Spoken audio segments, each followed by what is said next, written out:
Okay, so let me run something else by you. Since we've laid out this, I want to run a proposition by you. And it's sort of a variant of the meme theory, although it takes into account the idea that so-called memes, abstractions, compete across historical and evolutionary time. So imagine this. So this is memes in the Dawkins sense. Yeah. So imagine that there is this level of sensory input that is as close to corresponding with objective reality as we can manage. And then imagine that that's interpreted within this hierarchical framework that we described.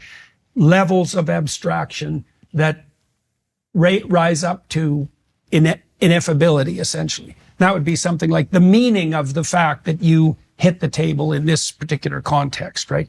Okay, so now imagine you've got this. Imagine that every level of that hierarchy and the totality of the hierarchy competes across evolutionary time. So one way of grounding our thinking in data is to assume that all of what we know emerges from raw sense data. But there's another way of thinking about it, which is that the data is interpreted within a hierarchical framework that's full of feedback loops, right? And there's variant forms of those upper level hierarchies. But those forms compete across time. And the more successfully they compete across time, the more they become instantiated physiologically. That's a Baldwin effect selection mechanism. The higher order interpretive structures that produce the best reproductive outcome across time are more likely to become automated at a instinctual level. Emotions would be like that. Like they're not as automatized as spinal reflexes, but they're quite automatized because the sets of emotions that human beings have are very similar. Anger, fear, surprise, joy, etc. Everyone feels those. When and where is different, but the fact of the emotions is the same. Then imagine that this is something like the domain of iterable and playable games. So imagine that there's a variety of different interpretive frameworks that we lay upon more basic sensory data, but that a relatively small subset of those interpretive frameworks has the capacity for sustainable improvement. So you could think about this in the context, let's say, of a marital relationship, right? There's a very large number of ways that your marriage can go wrong. Like an indefinite number of ways that your marriage can go wrong. But then there's a constrained number of ways that it will go right. And that's because it's a difficult target. Imagine that the specifications are something like, for your marriage to be successful, the micro routines and the macro routines have to be such that you're voluntarily okay with them and your wife is voluntarily okay with them. And they bond you more tightly together across time. And this would be the optimal situation. As you lay them out together, they improve. Okay. And so you could imagine that as the basis for an optimized contractual relationship of any form. But then you could also imagine that the number of variants of the way that you can treat each other for all of those conditions to be met would be low. There's a very small number of voluntary playable games that are iterable across large spans of time that improve as you play them. Right. Okay, so then you get an evolutionary pressure as well on the domains of possible philosophy, right? That they'd fill up something like a space. And that seems to me to be reflective. It's weird because that's also reflective of an empirical reality, but it's not the reality that's associated with basic sense data. It's more the fact that there is a finite number of complex games that are voluntarily playable and that improve. And that's also a fact, right? I mean, and that would be, I think that's partly why there are patterns of ethics that tend to emerge in many different cultures, even independently, right? And that also makes a mockery in some ways of a really radical relativism. It's like, it's not the value space, the philosophical space isn't relativistic because there's a finite number of interpretive frameworks that actually have anything approximating productive staying power. And that is reflective of something like the structure of reality. It's more sophisticated reflection than the basic sense data. And so, see, I'm saying this because I'm trying to mediate between the postmodern claim that we see the world through a narrative, which I think that's true. I think all the neuroscience data points in that direction. And then you might say, well, any old story goes then. It's like, no, just because we see the world through a story doesn't mean that the stories themselves aren't constrained by empirical reality in its most sophisticated sense. And it also doesn't mean that the stories, even though they're stories, fail to correspond to reality. Okay. That's extraordinarily rich, everything that you're laying out there. Let me just start with one thread to pull out. I do not like the language that says we see reality through a narrative. I understand the attraction of it. I can make a more technical description. Well, no. If we just start with that formulation, I think that's a dangerous formulation. I do think the postmoderns are on board with that. But notice what it says. It says there's a we, there's a me, and then there's a narrative, and then there's reality out there. And that I have to go through this narrative to get to reality. Like a screen. That's right. And it might be, it might have some chinks in it. It might be opaque, right? But also what this narrative is has got a huge amount of stuff built into it, right? All kinds of background expectations and theories and slippery terms, right? And so forth. What I would say is, to use this language, is that narratives are things that we use to see reality. If the narrative is true. So sometimes narratives get reality right. Sometimes narratives are wildly off basis. Right? Yeah, that's in keeping with this idea of competition across time. Okay, that's for sure. But rather than seeing the narrative as a screen or as an obstacle or an intermediary, it itself is a tool. It's a state that our psychological conscious apparatus is in when we are relating to reality. Okay, so that's if we get it right. Okay, so but if we mess it up, then it does become something that we try to see reality through, and we're in a problematic situation. As Christmas approaches, there's a beautiful opportunity to keep God at the center of this season through Hallow, the #1 prayer app. They're launching a special Advent prayer challenge called For God So Loved the World that promises to be a transformative spiritual journey. This challenge features an incredible lineup of guides. Survivalist Bear Grylls and Jonathan Rumi from The Chosen will lead you through a severe mercy, a powerful story of faith and divine love. You'll join Pastor Francis Chan and Jeff Cavins for profound scripture reflections, while actor Kevin James explores the spiritual classic Divine Intimacy. The experience is enriched with beautiful Advent music from award-winning artists including Gwen Stefani, Lauren Daigle, and Matt Maher. It's more than just daily prayer, it's an invitation to experience God's love, mercy, and healing in a deeper way.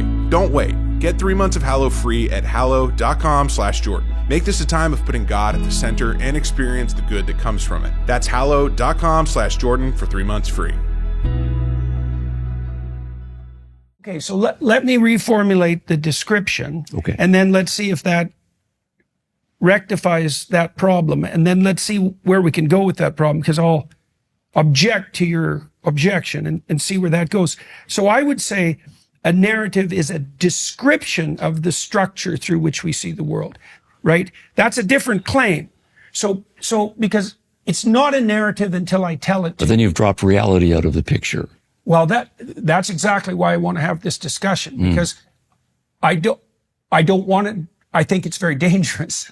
It's kind of obvious to drop reality out of the situation. But you're right that the danger of the postmodern formulation which is that we see the world through a narrative, let's say, is exactly that, is that the reality drops out of the equation. There's nothing but the text, let's say.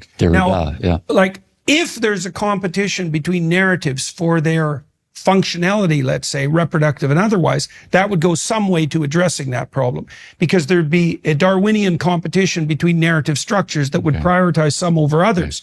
And so, but the description part, the idea that it's a description is relevant. So imagine that wolves in a pack, at a perceptual level, the wolves distinguish the rank order of the wolf that they're seeing.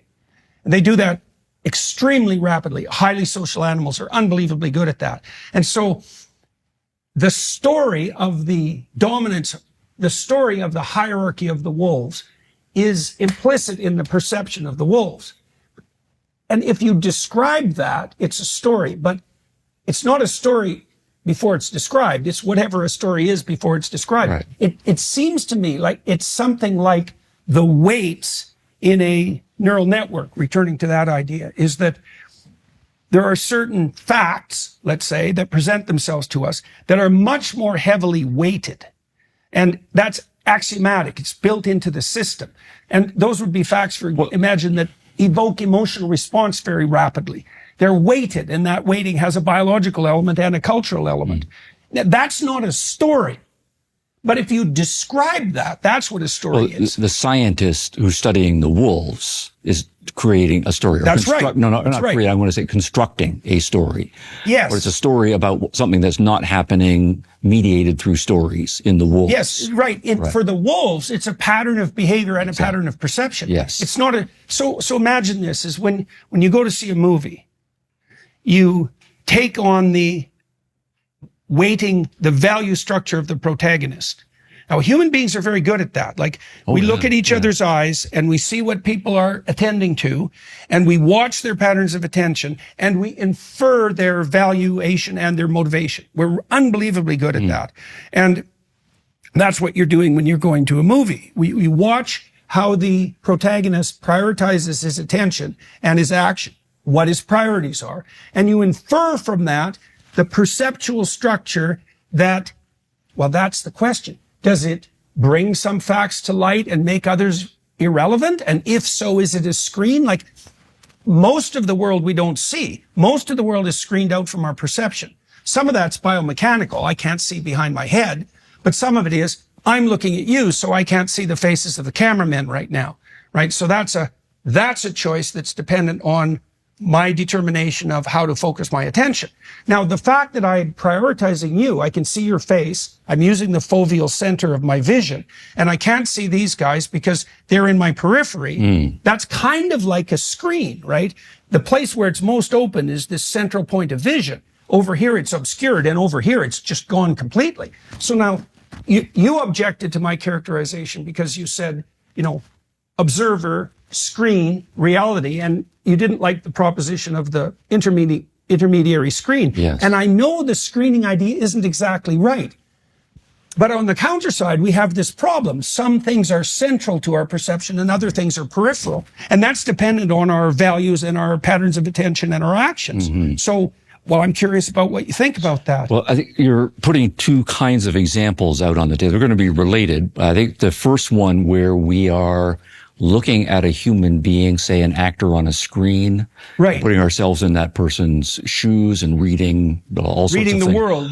I think that's very extraordinarily complicated. And I think the interesting thing there is going to be, while you say that we humans are very good at that, the interesting thing is going to be how much of that is learned, because it doesn't seem to be a highly fallible process. Because I know, don't want to get too personal here, but there will be lots of times I've been in social circumstances, and I think I'm pretty savvy about reading people.